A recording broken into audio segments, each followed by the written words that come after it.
매주 다양한 동물의 생태를 살펴보고 그 속에 담긴 과학을 찾아보는 시간입니다. 과학관엽동물원 이동은 기자와 함께합니다. 안녕하세요. 안녕하세요. 네, 드디어 이 동물이 나왔네요. 네. 네, 저는 지금까지 많은 동물을 했는데 당연히 원숭이 했을 줄 알았는데 안 했었군요. 네, 저희가 얘기를 안 했더라고요. 원숭이에 네. 대해서.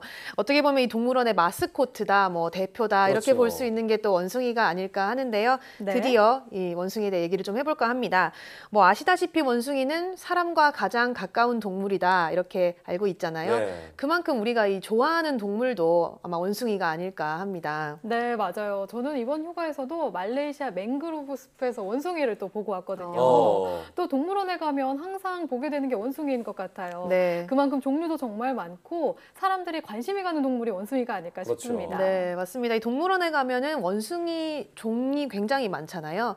이 실제로 원숭이가 모두 10개 과로 나눠져 있고 종으로 분류하면 200여 종에 달한다고 합니다. 네. 그러니까 우리가 이 동물원에 가서 뭐 일본 원숭이부터 긴꼬리 원숭이, 뭐 개코 원숭이 이렇게 다양한 동물 원숭이 종을 보지만 그 종의 전체를 생각하면 뭐 일부에 지나지 않다 이렇게 볼 수 있겠죠. 네, 네. 200여 종이라니까 정말 많은 것 같은데 네. 아무래도 우리가 가장 친숙한 동물은 저 뒤에 있는 일본 원숭이가 아닐까 싶네요. 네, 맞습니다. 이 원숭이 하면 떠오르는 지금 보시는 것처럼 이렇게 회갈색의 털과 긴 꼬리, 또 아주 빨간 얼굴과 엉덩이가 네. 이 일본 원숭이의 대표적인 모습인데요.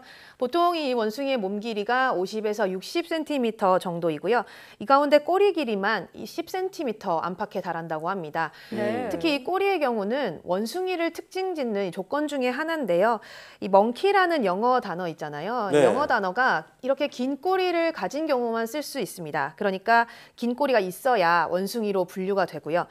꼬리가 없는 경우는 유인원으로 분류를 하게 됩니다. 네, 맞아요. 그러고 생각해보면 고릴라나 침팬지는 긴 꼬리가 없잖아요. 네. 그렇죠. 네. 그럼 왜 이 종의 경우는 일본 원숭이라고 부르는 건가요? 물론 일본에 서식하는 일본 특산종이기 때문에 뭐 일본 원숭이라고 부르기도 하는데요. 원숭이가 주로 열대나 아열대 지방에 사는데 이 일본 원숭이 같은 경우는 전 세계 원숭이 중에서도 가장 북쪽에 서식한다고 알려져 있습니다. 네. 이 원숭이의 북방 서식지 한 개가 바로 일본의 아오모리 지역인데요.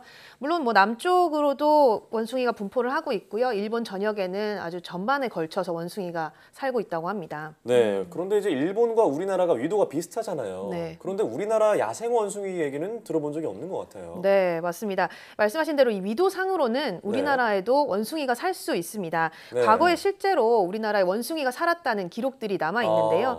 이 구석기 시대 유적에서는 짧은 꼬리 원숭이의 화석이 발견되기도 했고요. 네. 또 이 삼국유사를 보면 원숭이들이 떼지어 울었다 이런 구절이 나오기도 합니다. 살았었군요. 네, 그렇습니다. 그런데 지금처럼 이렇게 야생에서 원숭이가 사라진 데는 아마도 생태계 차이가 가장 큰 원인일 것이다 이렇게 보고 있는데요. 네. 일본이나 중국과 달리 한반도에는 과거부터 이 호랑이나 표범과 같은 고양이과의 아주 큰 육식동물이 많이 발달을 했습니다. 그래서 아마도 이 원숭이가 이들 동물들 때문에 살아남지 못하고 야생에서는 사라진 것이라고 이렇게 추정하고 있습니다. 네, 만약에 과거에 우리 생태계가 조금 달랐다면 한국 원숭이도 탄생했을 수 그렇죠. 있겠네요. 네.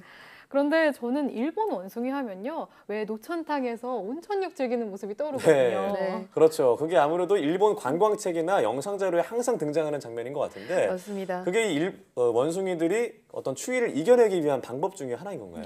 네, 뭐 말씀드린 대로 일본 원숭이가 북쪽 지역까지 사는 만큼 사실 추위는 뭐 크게 타지 않는다고 합니다. 네. 유난히 또 털이 길고 두꺼워서 겨울에도 체온 유지를 할 수 있는데요.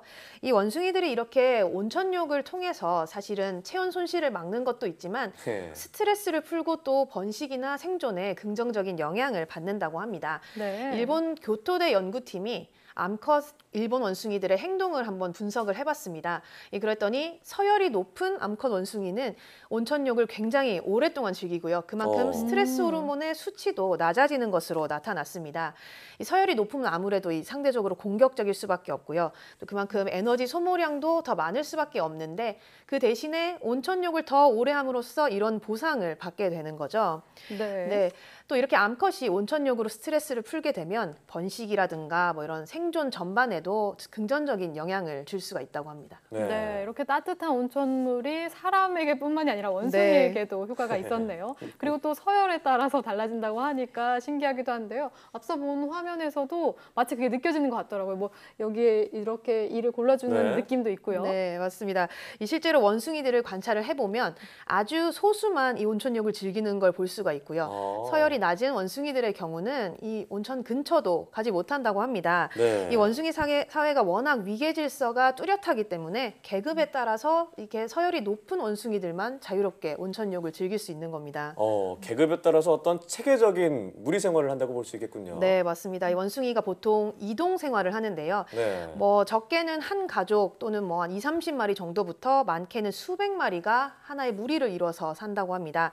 특히 일본 원숭이의 경우도 아주 대규모로 집단을 이뤄서 사는 걸로 유명한데요. 다른 동물들과 마찬가지로 이 무리의 중심에는 힘센 수컷이 대장 역할을 하게 되고요. 이 대장을 중심으로 여러 암컷들이 뭉치면서 이렇게 생활을 한다고 합니다. 네, 굉장히 이런 손을 활용하는 것뿐만 아니라 계급이 있다는 것, 또 사회생활을 한다는 것 자체가 정말 사람하고 비슷한 부분이 많은 것 같아요. 네, 맞습니다. 또 한 가지 사람과 비슷한 점이 발견되기도 했는데요. 이 원숭이의 경우는 사람처럼 말을 할 수 있는 성도, 그러니까 성대에서 입술이나 콧구멍으로 연결되는 통로를 갖고 있습니다.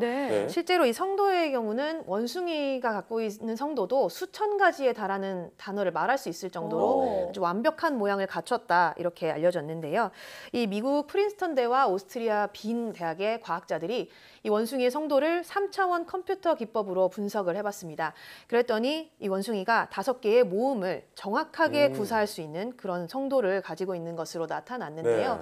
예를 들어서 영어로 Will you marry me?라는 말을 했을 때 지금 보시는 것처럼 비슷해 보이는데? 그렇죠. 위가 이 여성의 성도 변화고요. 아래가 원숭이의 성도 변화인데 보시면 뭐 전반적으로 굉장히 비슷한 모습을 볼 수 있죠. 네, 그런데 왜 사람처럼 말을 못하는 거죠? 네, 이렇게 뭐 완벽한 성도가 있음에도 불구하고 원숭이가 말을 못하는 결정적인 이유는 두뇌가 덜 발달했기 때문이다 이렇게 보고 있습니다.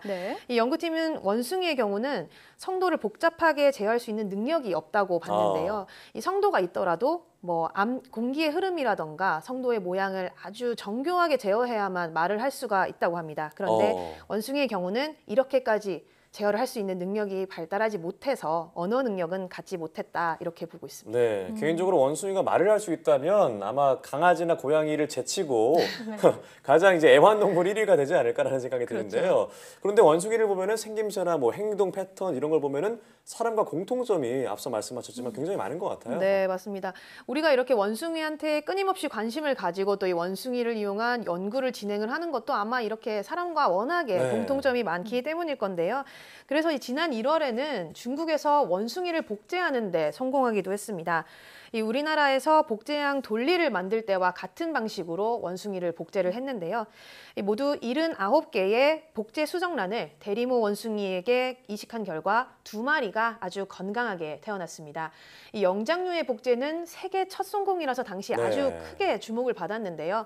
사람과 유전적으로 가까운 원숭이를 뭐 질병 연구라든가 신약 개발 등에 사용할 수 있는 이런 어떤 가능성을 열었다라는 점에서 과학계에서는 아주 큰 성과로 평가를 받았습니다. 네, 그렇군요. 이제 이렇게 복제까지 성공했으니까 앞으로 더욱더 연구가 활발히 진행될 것 같은데요. 사람과 정말 비슷한 부분이 많은 만큼 연구 대상으로서도 뿐만 아니라 우리 친구처럼 또 아까 말했던 어떤 애완동물 그렇죠. 그렇게 옆에서 더욱더 관심을 갖고 잘 지낼 수 있지 않을까 싶네요. 오늘 이야기 잘 들었습니다.